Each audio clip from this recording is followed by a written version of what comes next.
Hello everyone, it's time for Good Week Israel, where we bring you the most positive highlights from this week at ILTV.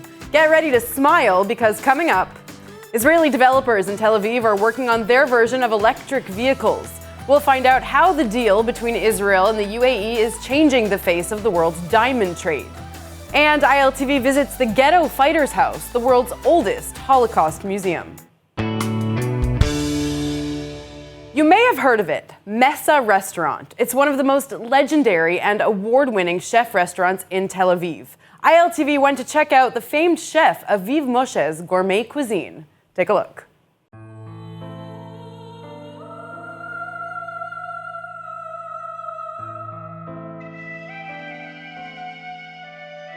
At one of the city's finest dining spots, renowned chef Aviv Moshe uses his passion and skill to create exceptional dishes. And don't expect anything else less than luxury, elegance, and fine dining.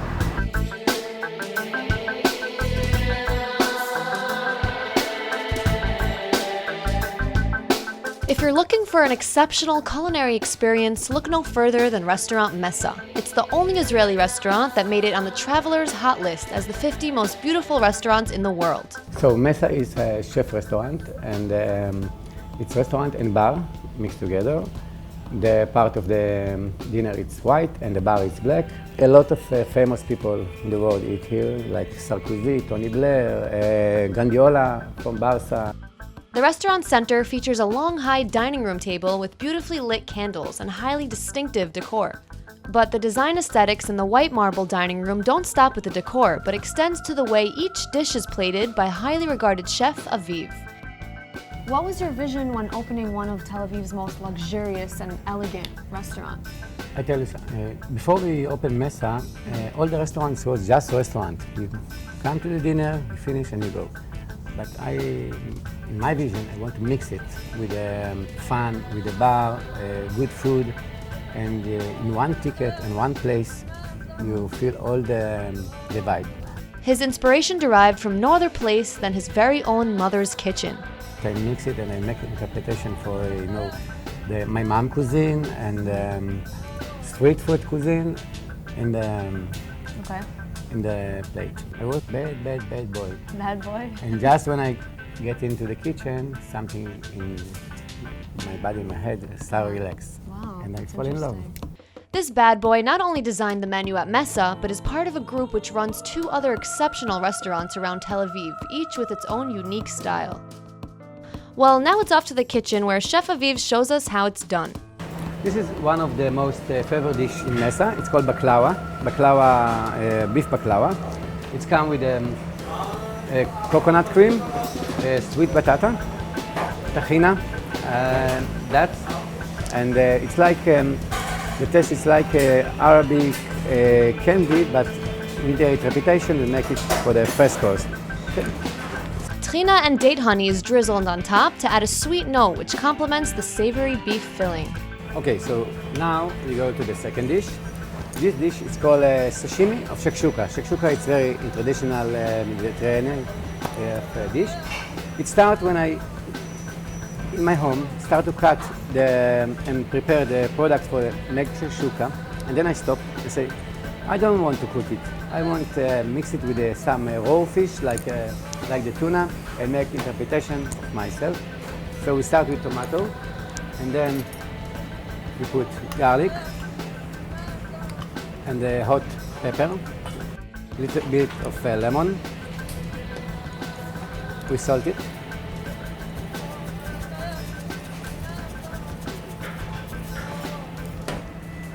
Coriander and olive oil. This is the first steps. The traditional shakshuka dish is made with tomato sauce, eggs, and spices, and is eaten with bread. But there's nothing traditional about Aviv's menu. Now we have the fresh tuna.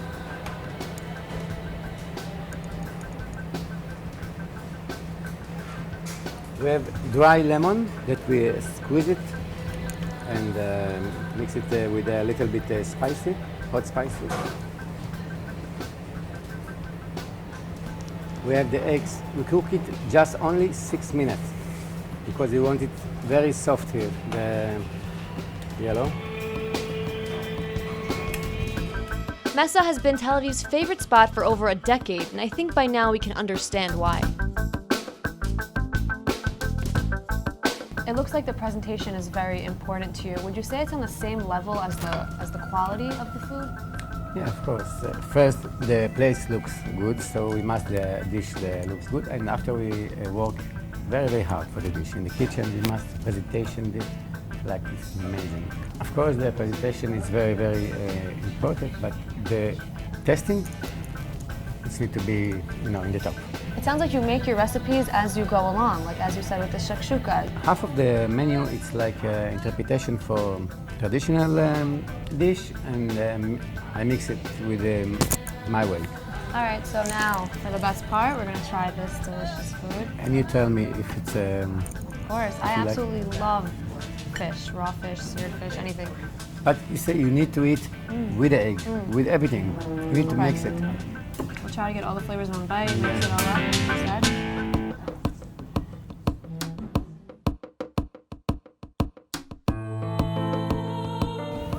Wow, this is amazing. Thank you. You did an amazing job.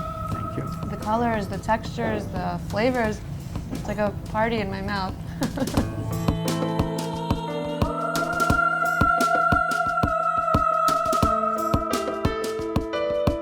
Take the coconut. Coconut, the sweet potato. The sweet potato. Can I eat the flour too? Yeah. Yeah. Yeah.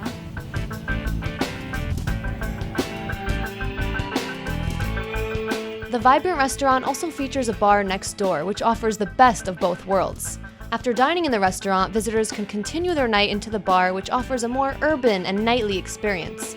So I figured I couldn't leave without trying one of their signature cocktails. We make you cocktail name is Apple Twist Martini Mesa style, and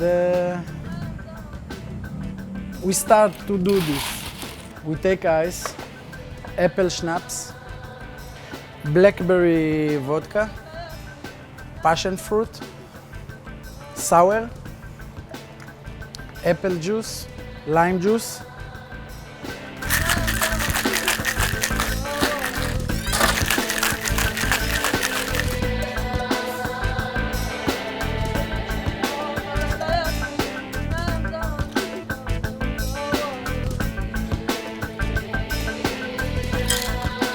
Enjoy. Cheers.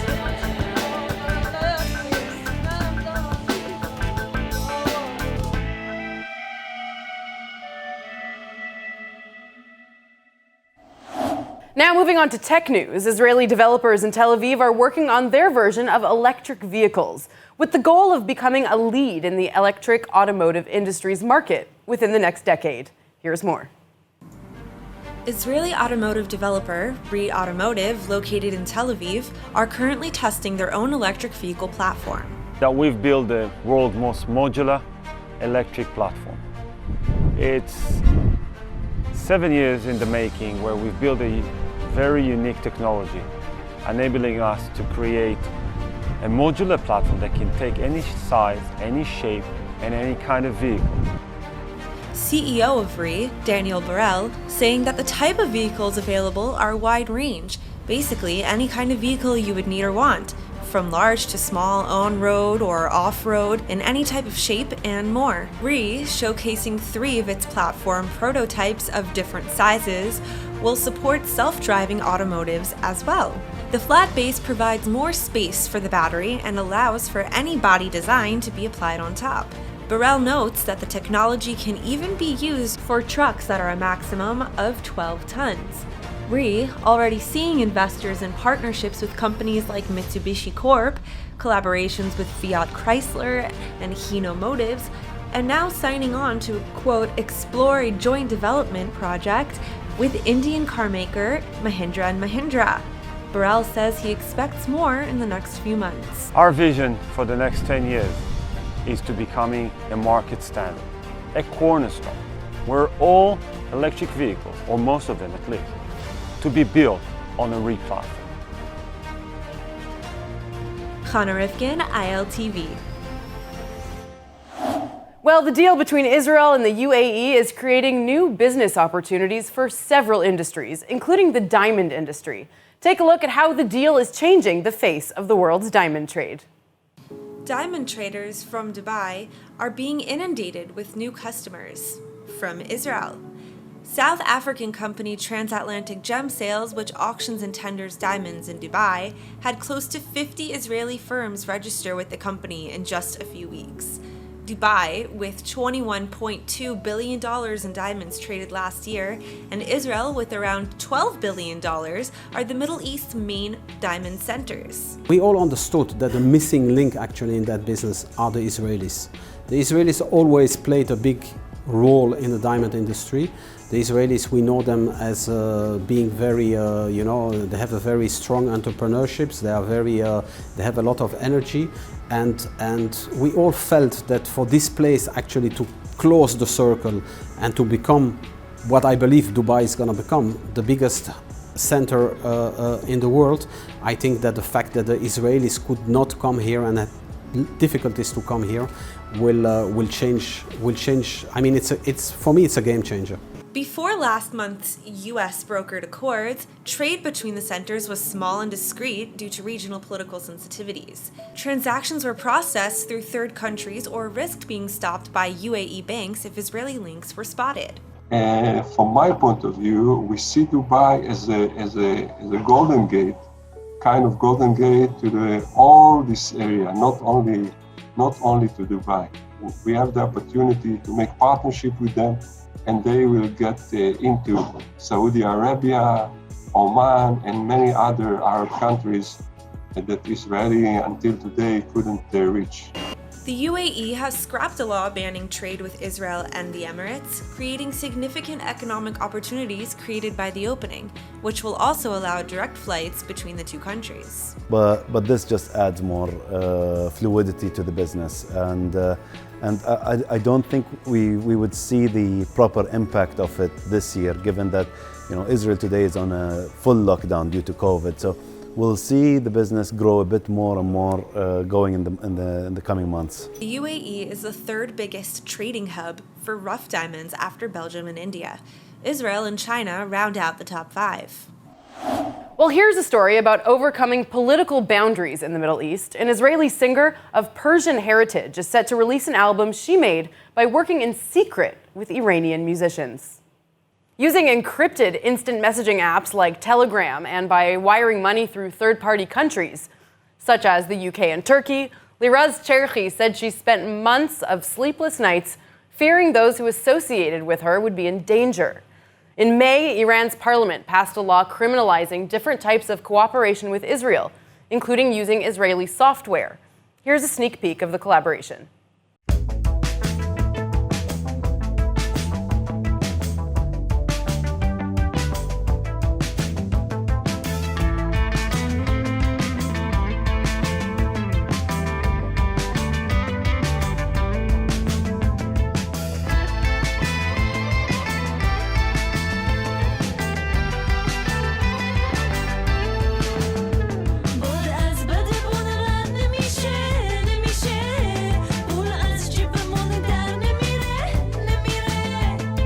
By the way, Cherchi, who is also an actress, knows too well how this hostility dominates the narrative of Iran and Israel.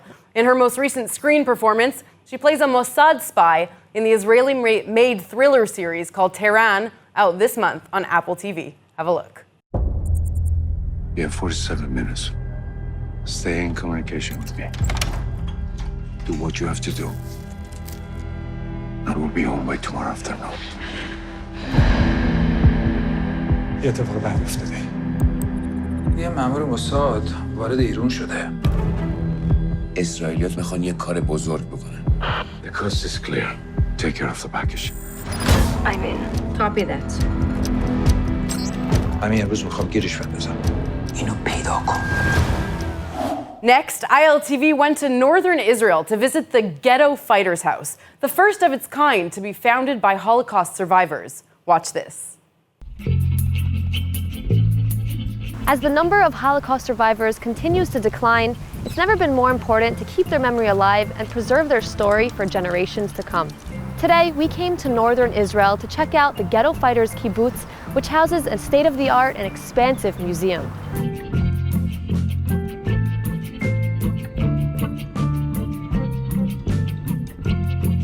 Founded in 1949, Kibbutz Lochamei HaGetaot, or Ghetto Fighters Kibbutz, was established by a group of 150 Holocaust survivors. אנחנו בזה שנשארנו בחיים, חייבים אנו חוב למתים, ועלינו לעשות לזכרם. Today, their legacy continues as the kibbutz features a museum commemorating those who perished in the Holocaust. אנחנו עוד בחוץ לארץ החלטנו, ובמקום אנדרטה או משהו כזה, אנחנו נקים בית. ואנשים שמצאו ברעיון הזה שזה משהו גדול, אז הצטרפו, ואנחנו נתמול את המשק הזה. The museum offers more than 10 exhibitions exploring the history of resistance against the Nazis, and also covering Jewish identity and the story of the Jewish people in Europe before, during, and after the Holocaust. The war is a process.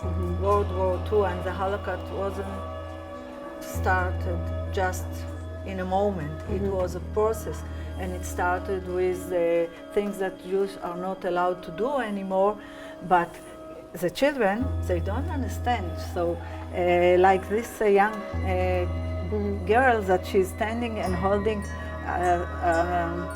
signs that say you are not allowed to enter if you're a Jew, but she's smiling. This exhibition, called Yad Layeled, focuses on the child's perspective, exploring in depth the point of view of the children who lived through the Holocaust. Authentic stories, real historic artifacts, photos, and multimedia help to preserve their stories for future generations.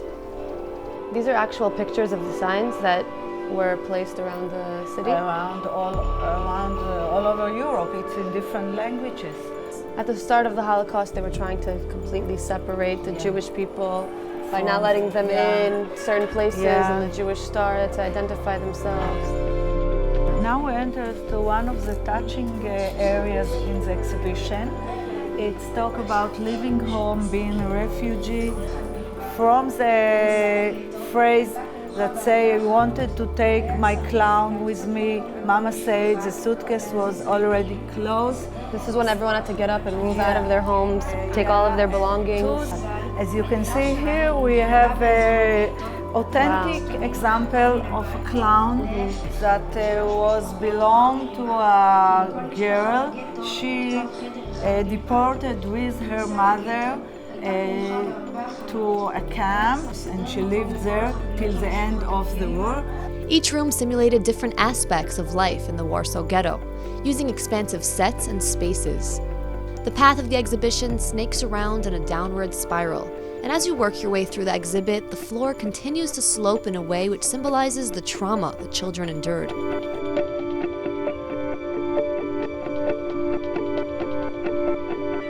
So this is how most of the houses and buildings looked like at that time. There are authentic photos that try to expose the visitors to children's daily life in the ghetto.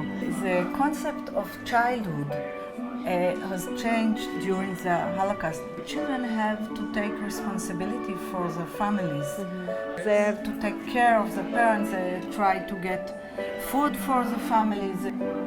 All of a sudden, the children are becoming the caretakers. They have to be the one. They feel like responsible to help their families. Yes, one of the most important and interesting thing in the core exhibition is the testimonies. They tell about their effort to support their family during the ghetto times. So they say how they try to get food for the family, how they jump over the walls. Because of the children's size, they were able to sneak into places where no one else could, either for smuggling food for their families or just simply in order to hide. The exhibit ends in the memorial room, where a large projector screen plays back interviews of people who survived the Warsaw Ghetto. This is Yehudit Arnon. She established the dancing company in the kibbutz, and they made something meaningful for the universal and for the world. She forced to dance in Auschwitz while she stood in the snow without shoes. She said, if I survive, I'll dance all my life. and that's what happened. So she took something traumatic and she made it positive. Yeah. Another good example is Yankele Ben Sira. He survived and became an actor, and he was a very comic actor. He tried to bring happiness to the world. It's very important to finish the path of the exhibition, the story, with an optimistic point of view. In this room, a memorial lamp burns to keep their memory alive, reminding visitors that there's always hope, even in times of despair. Another exhibit here at the museum focuses on the trial of Adolf Eichmann, a senior Nazi who was responsible for organizing the deportation and eventual mass murder of millions of Jews during the Holocaust. So we have here the real booth that Eichmann sat during his trial in Jerusalem. We can hear here by the headphones some of the testimonies that took place at the trial. We have here sentences that Eichmann himself said during the trial. The trial went on for 4 months and was widely covered by the international press.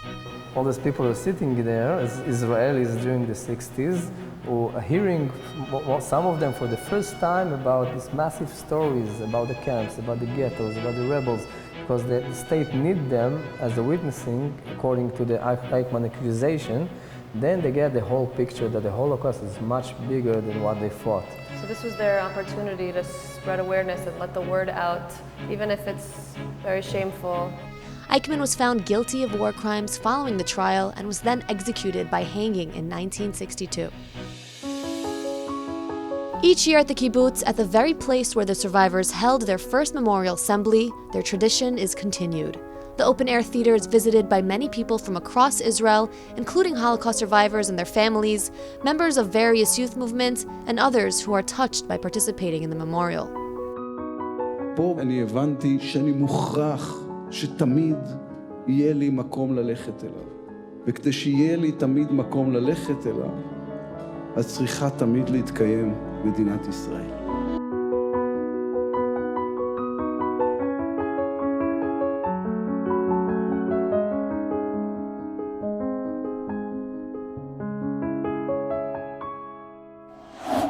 That's all for today's Good Week Israel. Hope we've helped you start off your week with a smile. I'm Lauren Izzo. See you next week.